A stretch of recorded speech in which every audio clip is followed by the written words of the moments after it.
Now then YouTube, welcome to another video. It's going to be the corner weighting video. Something I've never done before, something that I know a little bit about.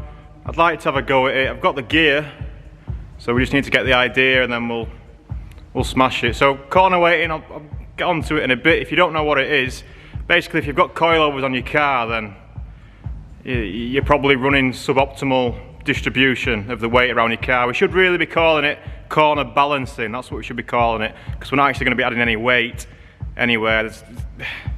I think we're entering into a whole new world here. We've got the MR2, which is in a really restricted series. You can only do certain stuff to it, and little bits like maybe corner weighting could be a nice little advantage, or at least get the car to a little bit better performance, eh? So there's loads of little things we can talk about. We'll talk about in the future. Three things to start with. Firstly, I've updated the firmware on the camera, and in the patch notes was something about autofocus. So let's hope it's a bit better. Based on what I've read, it is what it is pretty much, and we'll just have to live with it. Overall, it's a much better setup than just having the iPhone. It's perhaps not as sharp on the autofocus as my old camera. Whatever, it is what it is. So we'll see how we get on today. Let's say I've put it on the latest firmware, so let's hope. Now the second one, there's a few comments on the previous video suggesting that I should fit some solid bushers in the shifter cage. Now I've actually already got some, and I've had them for ages, but I didn't fit them because I thought incorrectly that they might have been illegal for the championship. I did some reading again on the rules this morning, and the only changes you're not allowed to make is to do with a throw. So you're not allowed to fit a short shifter or a different shift or anything like that. You're allowed to modify, from what I can gather from that, the base where it mounts to the car is free. And I presume that means the same for those little bushers that we changed that go into the gearbox. So yeah, we're going to fit these, or I'm going to fit these. Hopefully they'll make a decent difference. The third thing was, a couple of you mentioned about marking the tables on the floor where they were, and it did cross my mind while I was doing it, but we can't do that. The ramp in the car, it might be alright if we get the MR2 bang on that position on the ramp, but how are we going to do that? We're going to have different cars on there. I'm obviously going to want to set up my Integra when it gets there. I'm going to want to set that up, and I'm going to want to look at my M3 as well. So it's going to be different track width and also different wheelbase. The tables being in the same position all the time is just not ideal. So what's going to be easier, or certainly what's going to be more suitable, is to just give them a quick once over before I start. I bought another smaller spirit level just to check that they actually flat themselves, and then I'm going to get, I was going to get one in time, but I've just borrowed the same DeWalt one again because it was so good. We've got the laser level again, so we can check things over, and yeah, that should give us, we're trying to mimic a flat floor here. It's not the most easy thing to do, especially with this cement floor, hey? So yeah, that is what it is. So those are three things. I'm going to get these in first, just because they're getting to the car now, and then we'll get on with the corner weight, and I'll discuss some more about why I'm interested in doing it. I've got quite a bit into the old, let's call it suspension tuning. I got quite a bit into that this year, with not just the Geo kit, but now I've got the tables as well, and I've got the scales. So what more do you need really to set your car up? Oh, knowledge and experience. So hopefully if we just keep doing it, we'll have a go. We'll learn as we go, as per usual, and yeah, we'll talk about it some more in a couple of minutes. So let me just show you how much movement this shifter's got, because I didn't really notice it until a lot of you said it. I didn't really notice how much it was flexing, but it really does. The actual cage where the shifter bolts to the car does actually flex quite a lot. Right, so that's the standard flex look. That's side to side, and it's got some right wobble in her. I'm not 100% sure on how this works, but we'll unbolt it and have a look. They're way too big to fit into there, so it must bolt on top of them, must sit on them. But we'll have a go. Right, that's all the bolts out anyway. So what's the difference then between what we're changing? These are the original ones. So we've got this little steel insert that goes into this rubber bush, and she flexes. So what we're doing is we're replacing the whole thing with one of these. Definitely a lot less. Yeah, it's looking good. So yeah, I did have some of them, but I just Never fitted them because I've not really read the rules properly, but pretty sure that's fine. Right, so that's done. Let's get on with the fun times. I'm going to stick some fuel in the car, 20 litres, give it a round. It'll just be over half a tank. So, I mean, the thing about the corner weighting in the fuel tank, it's not going to make that much difference, but one thing that will make more difference than having the fuel in it will be having my weight simulated in here. So we're going to do that as well. We're going to use some dirty old oil, which is in some 20 litre tubs over there. So I'll put something over to try and maybe protect the driver's seat a little bit, but we'll get set up.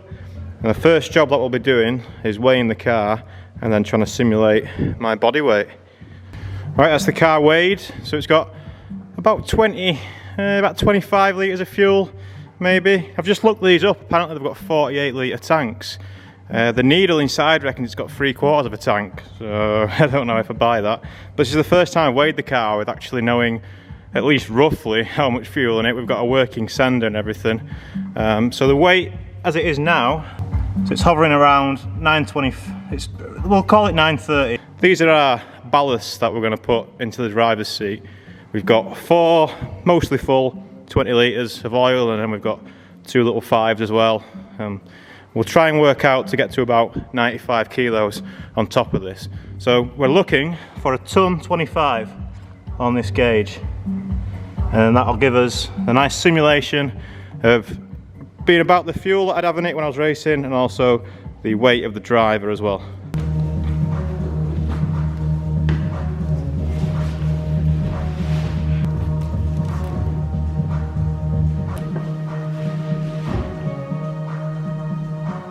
Right, we're there. Now this is flickering a little bit back and forth between 27 and 26. I've got those 4 20 litre containers in of oil, and I've been placing little things in and out just to try and get it up a kilo or so on the scales. I've ended up with one of Ed's, what is it? It's like an RB25 water pump. So that's just sitting in the middle there, just chilling. So thanks again, Ed, for that. You'd left it on the shelf and I saw it, I took it. So the maths work pretty well now, and if we say that the weight with no driver and roughly 27 litres of fuel was 929.5, and then with the 4 oil plus the Skyline water pump assembly, 1026 kilos. For argument's sake, I'll say that I was 96.5. I can't remember what it was. It was 96 point something, but we'll say 0.5. Keeps the math easy, bang on the money. So we're there, yeah? So we simulated my body weight in the car. And now we can lift the car up, get the tables underneath, and start working out what the corner weights are. And I'll have to do a bit of discussion on what corner weighting is, I reckon, because I need to start calling it corner balancing, because I do realise I'm using the wrong word, guys. But effectively what we're doing is we're going to be raising or lowering the suspension to try and spread out the weight of the car a bit better. Now I've got an example I can show you quickly. What happens if your corner weight's not right? Well, if you're on something that doesn't have suspension, like my friend here, he's not corner balanced, is he? We're just on this surface at least. So how does that equate to faster lap times? Well, hopefully at the end of this we'll have a more balanced car. Now this car is definitely pretty balanced. I'm going to do some more rear toe as well, just for the crack. It seems you can't have enough rear toe in on these. But when I get to the alignment later, I'm going to put some more rear toe on. But if we can get the corner weight in right, if we can get the balance of the where the weight of the car is, then we should have better balance through the corners. We should be able to tell more about what the car's doing, a bit more predictable what's going on. The tyres that I'm on aren't ideal, you know, these are dead, these tyres, and a couple of track days and a couple of races now. So I'm not expecting absolute performance at Donington, but it'll be interesting to see if the car does any better, see if I can feel a difference.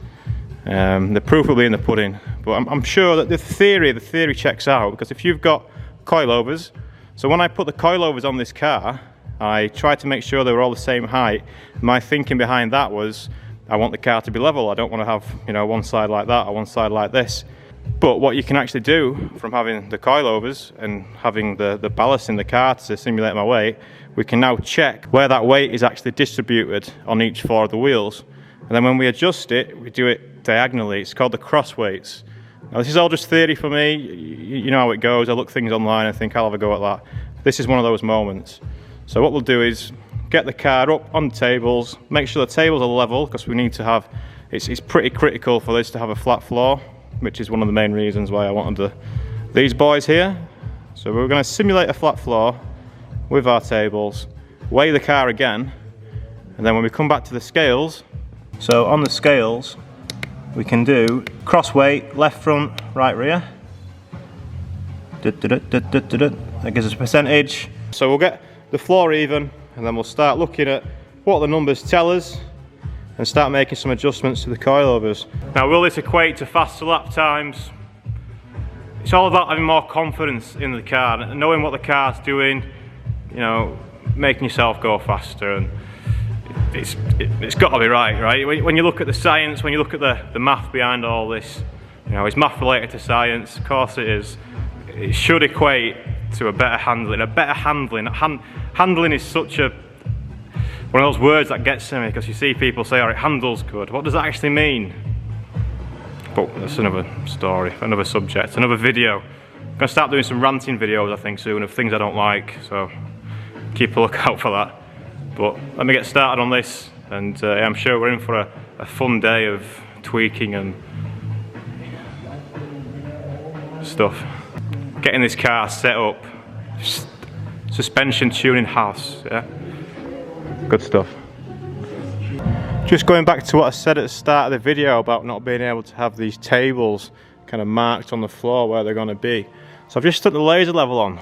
I've got them in the position, you know, to match where the center of the wheel. So the way we're going to measure them, right, the way we want them is for the center point here to be on the center of the wheel there, yeah. So you put each of the tables in that position. So you see these bits of weld along where this little ramp comes out to stop the car rolling along. Now on the back two, it's currently running through those welds, but on this side it's running just above them on both. And if we see where this nice concrete cement line runs, we're about a couple of inches further this way this time, which has been just enough to lower that down just a little bit. So I'm going to have to raise these two up to match this side. If we come back this side, I don't know, I think it'll show you, but can you tell how it's just going through the welds? No, you can't, can you? Right, now comes the exciting bit. Hey.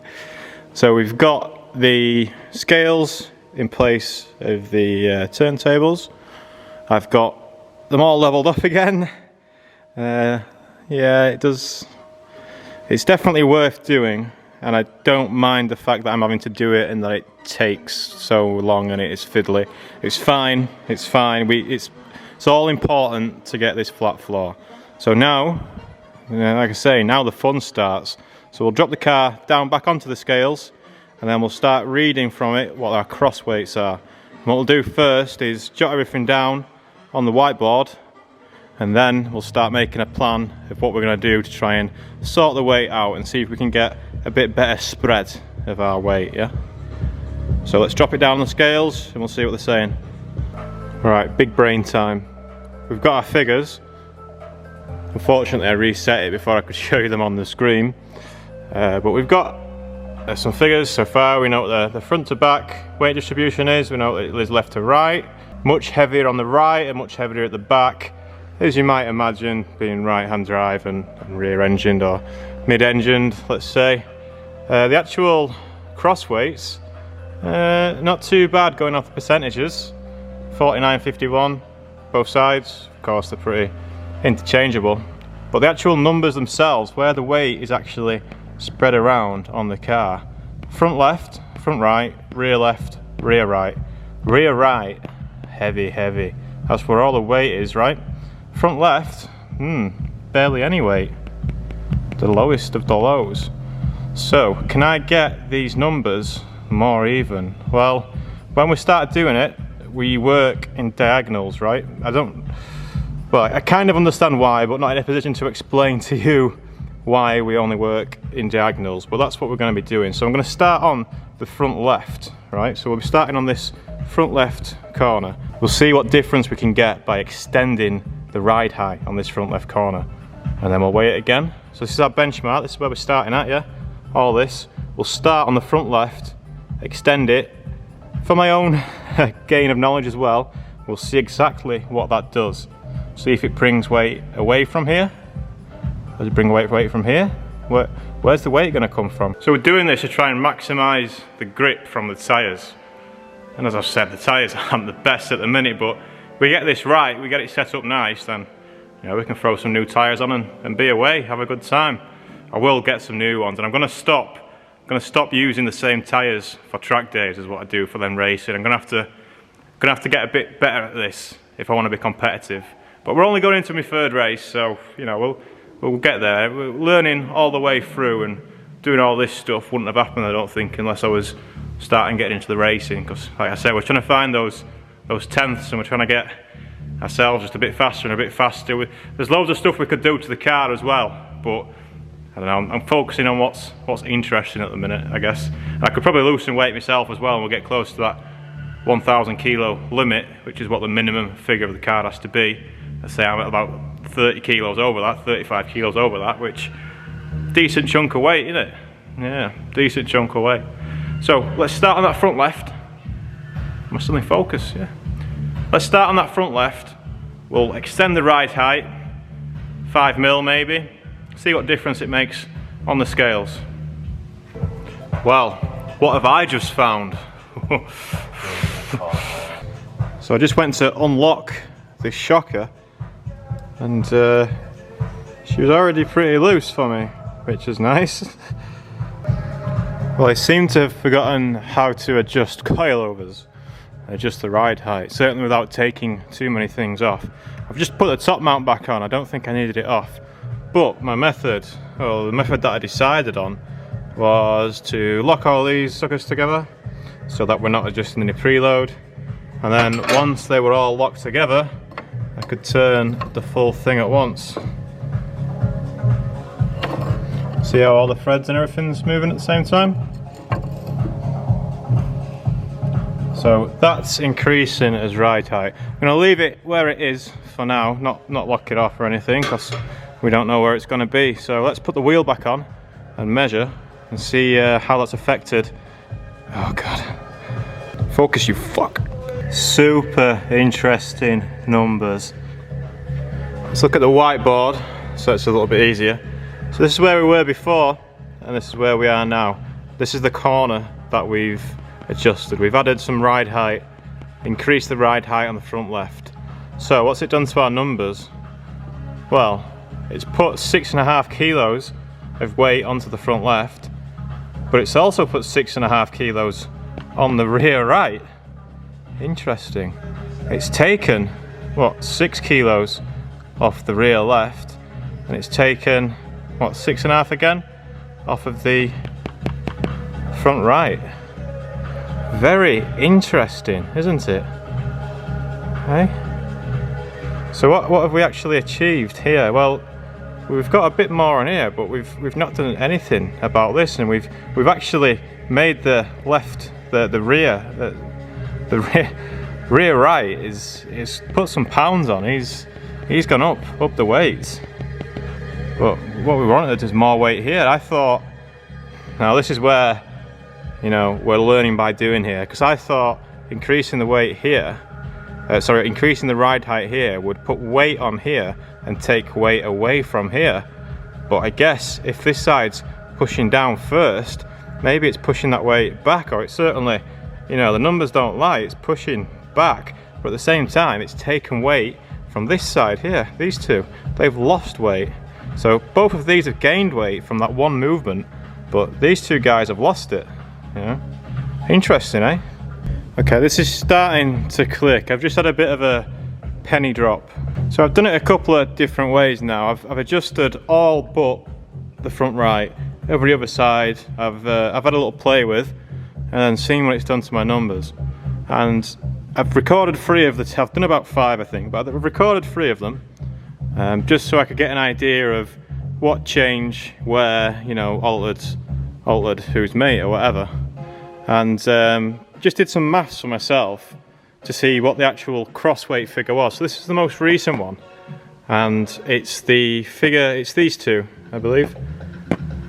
Was it these two? I don't know, let's work it out together. So we'll do this side, right? So 280.5 add 247.5 equals 528, divided by the vehicle's weight, 1026, 51.4, so, you know, times by 100 to get the percentage. So 51.4. So yeah, the other figure was this side. So that's the cross weight figure, and this is the one that we need to get to 50-50. We can't really worry too much about where the weight's spread because we're not adding any weight, we're working with the weight that we've got. So yeah, we're corner balancing, we're not corner weighting. If we could maybe add some, if we had some weight to spare, let's say if we were underweight and we were looking at where we wanted to add the weight, then, you know, there'd be no question about it, it'd be on that front left. We'd, you know, try and get some weight in here, maybe. When I was building the car, I did kind of consciously know that this would be the lightest area. That's why the battery and the fire extinguisher are, you know, on this side and, you know, as far forward as they could get. You know, there's no passenger seat for that reason as well. I mean, maybe a passenger seat might be helping us here, but again, maybe not. Old MR2, yeah boy. Oh, another MR2 behind it as well, did you see that? So, what I'm gonna continue doing now that I've had the penny drop moment and know that I need to stop worrying about what these actual numbers are. And, you know, I was having a bit of fun as well, just playing and seeing, you know, watching the numbers change and seeing how things come together. That's how you learn, right? Well, that's how I learn by doing. So now I'm going to focus on trying to get these the same. So as we just saw, we're now at, like, you know, where we started, 49.51, where we've gone back, you know, we've lost balance from that.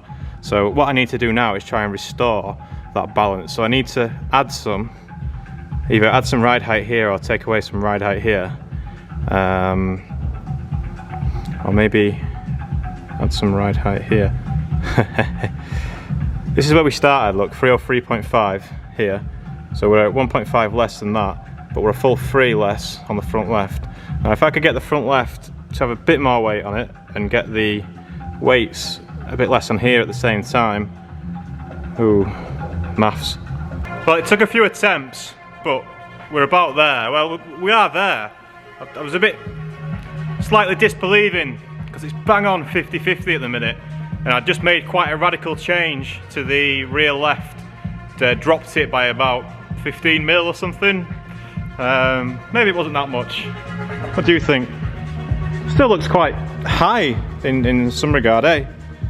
Now, the more we think about suspension tuning, or the more I think about it, the more questions I ask. Which is, I think that's how life works if you're into your philosophy and that, isn't it? The more you know, the less you know. Because I'm now thinking about, well, hang on a minute, because this rear right is definitely lower than what the rear left is. I mean, you can see it by eye. Yeah, rear left. Rear right. Maybe you can't see it by eye, but it's definitely. But I'll do a measurement from the hubcap, shall I? Because we should probably know what the. It's a bit chintzy, isn't it? We should probably know what our ride height is. Now, what I was thinking about was the balance of the car front to rear and how that'll affect, you know, how she drives. Because all we're setting up here is the way the weight's going to settle. You know, how is it going to be settled? When I've been doing some Googling and trying to further my understanding in between weighings and thinking, what the fuck? One guy made a very good point in one of these articles I was reading, and he stated that you might not always want 50-50. In fact, a lot of the race cars apparently don't want this 50-50 cross weight. A lot of tracks being counterclockwise, clockwise. A lot of the tracks that I'll be driving on will be clockwise tracks, and that was the same as what this guy was saying, whereas you might want more of a bias to be able to turn right quicker, which would be, I don't know. I stopped reading at that point because I was like, dude, you're getting too far into it. I just want to get this 50-50 set up. So where I'm at now, we're on a 50-50 for the weight distribution. I mean, don't play me like that. Well, I've written down the numbers anyway, which what I originally got off the old girl, and adding them up cross to cross, this bottom level here, 502.5, 502.5 on both of them. Now you might be thinking, Dan, that only adds up to 1005. Well, yeah, it does, doesn't it? Why is that then? Ah, it's we were missing a digit. We've managed to drop 20 kilos out. Wait there. Just wait right there. Where the fuck's the pen? Mental maths. So that should be 512. It's good to talk things out together. So 512.5 across each side equals roughly 1020s. Dan, where's the one gone? Where's the one gone, guys? Let me just go and try and find where this one's gone. I'm real lazy on the music today. If you're interested in what's playing, it's just some of that. Not my playlist. Although I will perhaps make one soon, yeah, because you know music's good. Yeah, music's good. Hey, that's the one. We've done it. It's staying on 50, nifty 50. All good. Numbers pretty much the same as this. Sometimes it's jumping up the 0.5s every now and again. Happy days. Right, so I'll get everything locked off.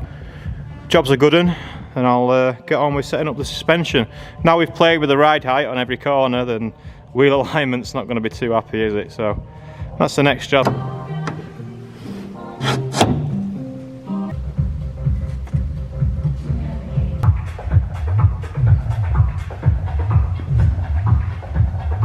So I'm just making my first toe adjustments. Just wanted to say something.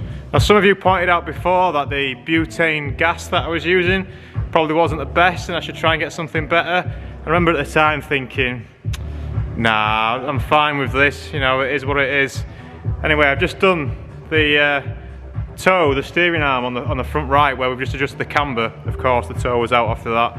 So I've just been adjusting that, and I remember last time I did this, they were so hard to do, even with the heat, but what a difference this stuff has made. Legit, if you're struggling with rusty, but I just, you know, normally I'd be there with the WD, well, plus gas, let's say, getting up in the lubricating world or whatever, the releasing fluid, penetrating fluid. But no, none of that, just straight, warmed it up quite a bit with this. What's interesting is that the bolts and the metal always chooches a little bit afterwards, like lets away all the crud almost from getting really hot, and then yes, so easy to adjust. I'll show you what it looks like. It's rusty and horrible, but yeah, it's not bothered. That shouldn't be that easy. Well, I'm happy that it is. Yeah, the amount of muck and smoke that came out of there, unreal. So yeah, just on with adjusting. Obviously it's just this side which was out, the other side's just about where it was, where I want it. So get this to be even, and then it'll be the rear end where there'll be the most adjustment made. But yeah, so far so good. The turntables, turn plates seem to be doing a good job. Yeah, I've took the pins out. Don't worry. How's that for a ruler? Stick that up your dojo. So the front's done. We've got half a mil or a total toe out at the front. It was pretty parallel before, but with changing the ride height on this side, I gave myself, you know, for unknown reasons, I've ended up with half a mil out here, and rather than dick about, I thought I'd just match it. So yeah, we're gonna go quite extreme on the back, so maybe it's alright to have a little bit out to counteract. I did really like it with the square setup before, with neutral toe, but yeah, we'll see how we get on with this one, eh? So onto the back. Alright chaps, I'm all done. So it's been a steady 6 to 7 hours, you know, a decent day at it. I thought it'd take a while. I'm glad we didn't try and squeeze it in the other day and try and do it in a rush, but it's been really good to, it's pretty therapeutic, this stuff, you know, with the ruler and the string. I think I've said it before, but really good way to, you know, escape your mind a little bit and just, yeah, get measuring. So as planned, I've given the car a little bit more toe in at the rear. We're down to, we've got 1.5 mil in on each side, so a 3 total. It's quite a lot. It's more toe than I've ever run before, but I want to try it. I was thinking before just how much of a difference it made going up from 1 to 2 mil at the back. Then yeah, we'll see how 3 goes. The rear tyres, I was looking at the tyres again today because I've seen in the back of my head that, you know, they're the weak spot. I mean, they've had a lot of heat cycles now. They've done a couple of 3 track days and 4 15-minute races, and, you know, 2 15-minute practices. So they've had plenty of use. The rears are just about on the wear marker, let's say, but you know, if you want optimal performance, it's heat cycles that do them in, and yeah, they've had quite a few heat cycles. So I'm not expecting the fastest car that I could have, but certainly for, you know, DIY jobby, do it all yourself. We'll see how we get on. So next video I'll be racing, and I'll see you at Donington. Should be good. I'm still looking, you know, I'm playing it down a little bit. I still hope I can get another top 10 though. I'd be chuffed if I got another top 10. I got into the top 10 in its second race at Alton last time. I got 9th, but still counts. So yeah, hopefully I can get into that top 10 again. I don't know how many cars are going to be there. I imagine it might be a reduced grid, given that it's you know, COVID and all that in December and all that jazz. We don't know what weather's going to be like. Even if it's dry, it'll be slippy, no doubt. The second race isn't until right at end of day though. It's not until about 3:30 the second race. So, you know, if it's dry, the last race could be a real good one. But I'm sure they'll all be real good. Got some other little jobs to do on the car, which I'll not bore you with too much. I might even treat it to an oil change. Might do. I don't know. We'll see. I was planning to try and get the standard airbox back on it, but I'm going to leave that until I can actually test it on a dyno and see. I don't want to be pissing about with maths again and stuff. You know how much of an hassle I had before with math and all that stuff, but hopefully I'll be able to get it on a dyno soon, be able to test those changes over winter or something, test which inlet's the best, see if it's just going to be back to a stock jobby. I quite like the sound of this one. It sounds, you know, pretty, you know, it's pretty big open stack, it's pretty beef. It makes the car sound like it's something decent, doesn't it? We're going to be on the long ratio gearbox, of course, so, you know, outright pace. I've got plenty of excuses, but we'll see how we get on. Certainly one thing's for sure, it should handle all right. Handle. I say, that's one of those words that, well, gets on me tits a little bit, because it's all subjective, and what handles well, what doesn't handle well. You can make something handle well, can you? Or do things just, you know, are they just instilled from the factory to handle poor? What's a Volkswagen Golf Mark IV? There's people who drive Golfs and they'll tell you they handle well. So, you know, there'll be people watching this now and be like, actually I've got a Golf and it handles quite well. You know what I mean? One of them words, isn't it? Anyway, I'll do a full video on that in the future if you want. Handling. I mean, I'm no expert, but, you know, I'm not far off. Look at the gear. Hey,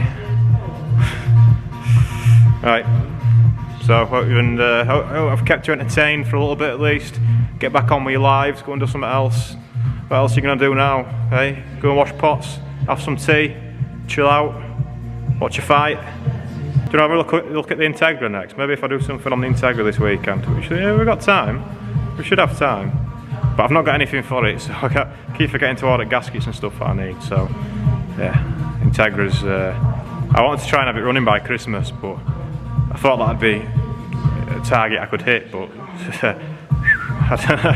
yeah, I don't know about that now, but we'll see how we get on. So, oh, and somebody commented last time saying you really like that MR2, don't you, or something. I was like, no, it's all about racing. I need to do that video, how much does it cost to go racing. That'll be something I can maybe do this weekend. Another MR2 video for you. But it's not really an MR2 video, is it? Because I'm sure a lot of you lot want to go racing. I may be just curious to know how much it cost. How much did it cost to go racing this year? I've done 3 races, or, you know, well, I've done 3 races this year. How much did it cost? Quite a lot. Yeah, quite a lot. Could I have done it cheaper? Why didn't I do the C1 Championship? Sure, that'd have been cheaper. Well, fucking hell, I don't even think it would have been, to be honest. When I did some quick maths, I don't think the C1 and all that would have been much, if at all, cheaper than doing it in something that actually handles and has a bit of dance to it and that. Can you imagine racing a C1 or a Ford car? A lot of people are doing that just so they can go racing. Oh yeah, they'll excuse it. Oh yeah, I know it's a C1, I know it's a Ford Ka, but it's racing, it's racing. It's like, well, you could have done it in an MR2 for similar money. Would have been cheaper, a lot cheaper than racing Integra at least, but yeah, that'll be next video then maybe. How much did it cost to go racing, yeah? Sounds good. Because what I'm going to do is I'm going to mount you somewhere like that, walk away, put the wireless mic on, and it'll look like professional. I'll look like racing driver man with, oh, look at his professional setup, he knows what he's doing. Yeah. So, see you then.